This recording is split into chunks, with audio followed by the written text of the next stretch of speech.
Il faut avoir confiance en ton intuition et tes connaissances. Et ça, c'est la papesse qui nous dit dans le tarot de Marseille. On peut voir que sur cette carte, elle tient un livre dans ses mains.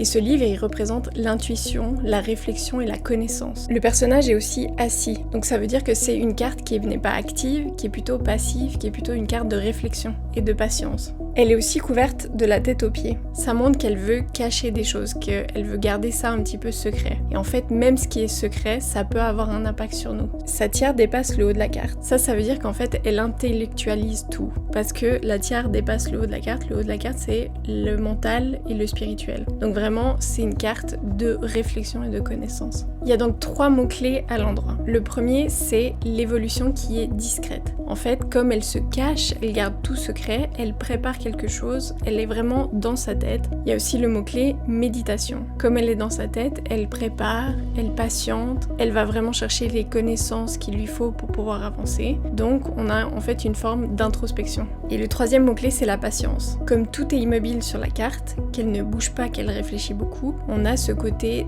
d'être patient. Parce que l'évolution, en fait, elle ne se voit pas, mais l'évolution, elle se fait tout dans la tête.